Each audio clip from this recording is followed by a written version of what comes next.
হরে কৃষ্ণ, রাধে রাধে। গোপাল সোনার লীলা কথা চ্যানেলে আপনাদের সুস্বাগতম। আমি আপনাদের সখী বৃন্দা দেবী দাসী। সকল বৈষ্ণব ভক্তবৃন্দের চরণে কোটি কোটি প্রণাম। যেমনটা আপনারা সকলেই জানেন যে 12ই নভেম্বর আসতে চলেছে উত্থান একাদশীর উপবাস।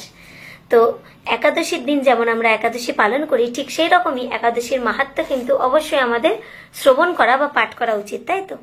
তো সেই জন্য আজকে আমি নিয়ে চলে এসেছি একাদশীর মাহাত্ম্য। 12ই নভেম্বর আমরা একাদশী ব্রত পালন করব এবং 13ই নভেম্বর সকাল 6টা থেকে 9:30টার মধ্যে অবশ্যই কিন্তু একাদশী পালন করব।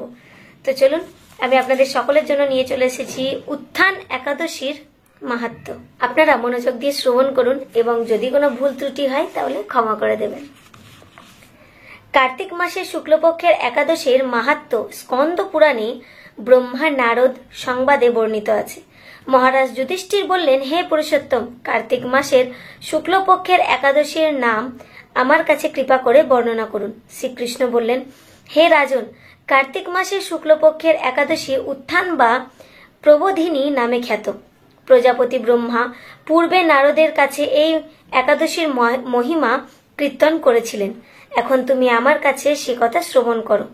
দেবর্ষি নারদ প্রজাপতি ব্রহ্মাকে বললেন, হে মহাত্মা, যে একাদশীতে ভগবান শ্রী গোবিন্দ শয়ন থেকে জেগে ওঠেন, সেই প্রবোধিনী বা উত্থান একাদশীর মহিমা আমার কাছে সবিস্তারে কীর্তন করুন। ব্রহ্মা বললেন, হে নারদ, উত্থান একাদশীর যথার্থ পাপ নাশিনী, পুণ্য ব্যাধিনী ও মুক্তি প্রদায়িনী।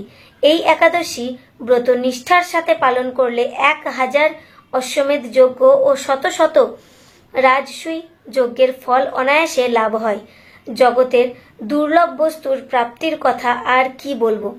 এই একাদশী ভক্তি পরায়ণ ব্যক্তিকে ঐশ্বর্য, প্রজ্ঞা, রাজ্য ও সুখ প্রদান করে। এই ব্রতের প্রভাবে পর্বত প্রমাণ পাপ রাশি বিনষ্ট হয়ে যায়। একাদশীতে রাত্রি জাগরণ করেন, তাদের সমস্ত পাপ ভস্মীভূত হয়। শ্রেষ্ঠ মুনিগণ তপস্যার দ্বারা যে ফল করেন, এই ব্রতের উপবাসে তা পাওয়া যায়। যথাযথভাবে এই ব্রত পালন করলে আশাতীত ফল লাভ হয়, কিন্তু অবিধিতে উপবাস করলে স্বল্পমাত্র ফল প্রাপ্তি হয়। যারা এই একাদশীর ধ্যান করেন, তাদের পূর্বপুরুষেরা স্বর্গে আনন্দে বাস করেন। এই একাদশী উপবাস ফলে ব্রহ্ম হত্যাজনিত ভয়ঙ্কর নরক যন্ত্রণা থেকে নিস্তার পেয়ে বৈকুণ্ঠ গতি লাভ হয়। অশ্বমেধ যজ্ঞ দ্বারাও যা সহজে লাভ হয় না, তীর্থে স্বর্ণ প্রকৃতি দান করলে যে পুণ্য অর্জন হয়, এই উপবাসে রাত্রি জাগরণে সেই সকল অনায়াসেই লাভ হয়ে যায়।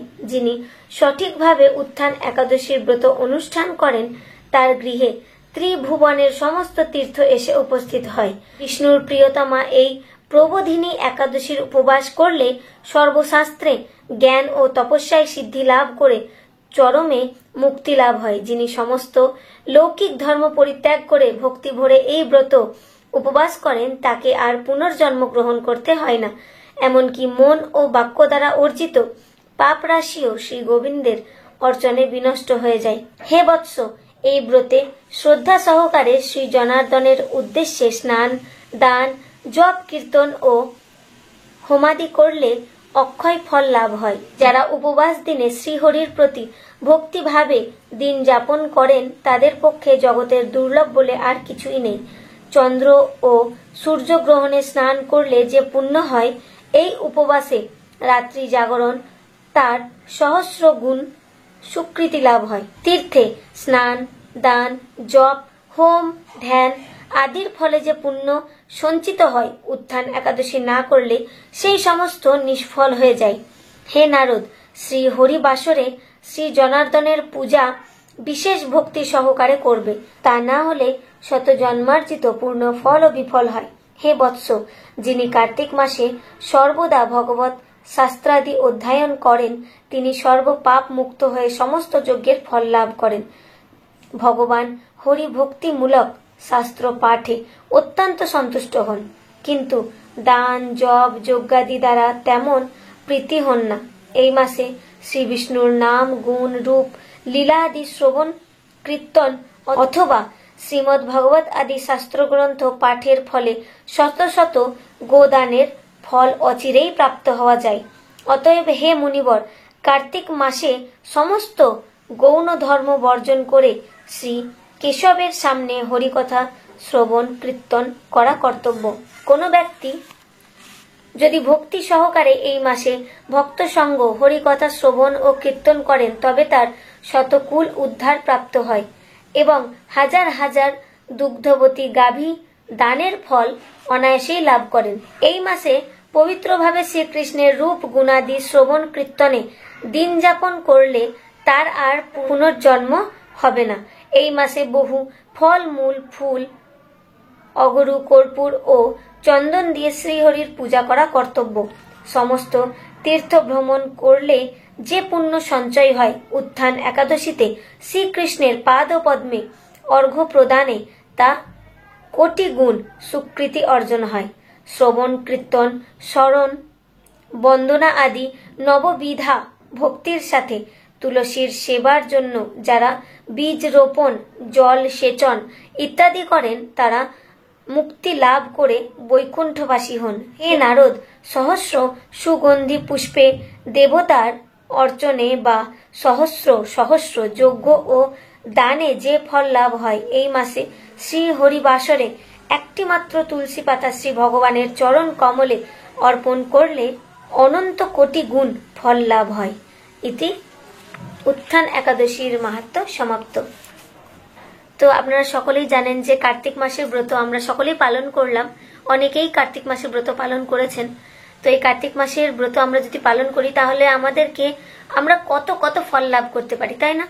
তো আর যারা কার্তিক মাসের ব্রত করতে পারেননি তারা অবশ্যই কালকের উত্থান একাদশী করবেন, কারণ উত্থান একাদশীর কিন্তু অনেক মাহাত্ম্য, যেটা আপনারা এক্ষুনি শ্রবণ করলেন, আপনারা জানেন।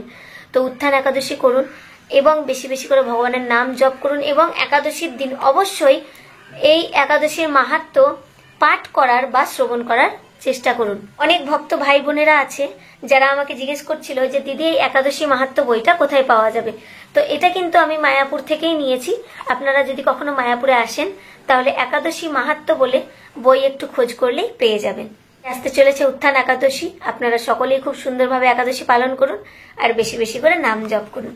হরে কৃষ্ণ কৃষ্ণ কৃষ্ণ হরে হরে, হরে রাম রাম রাম হরে হরে।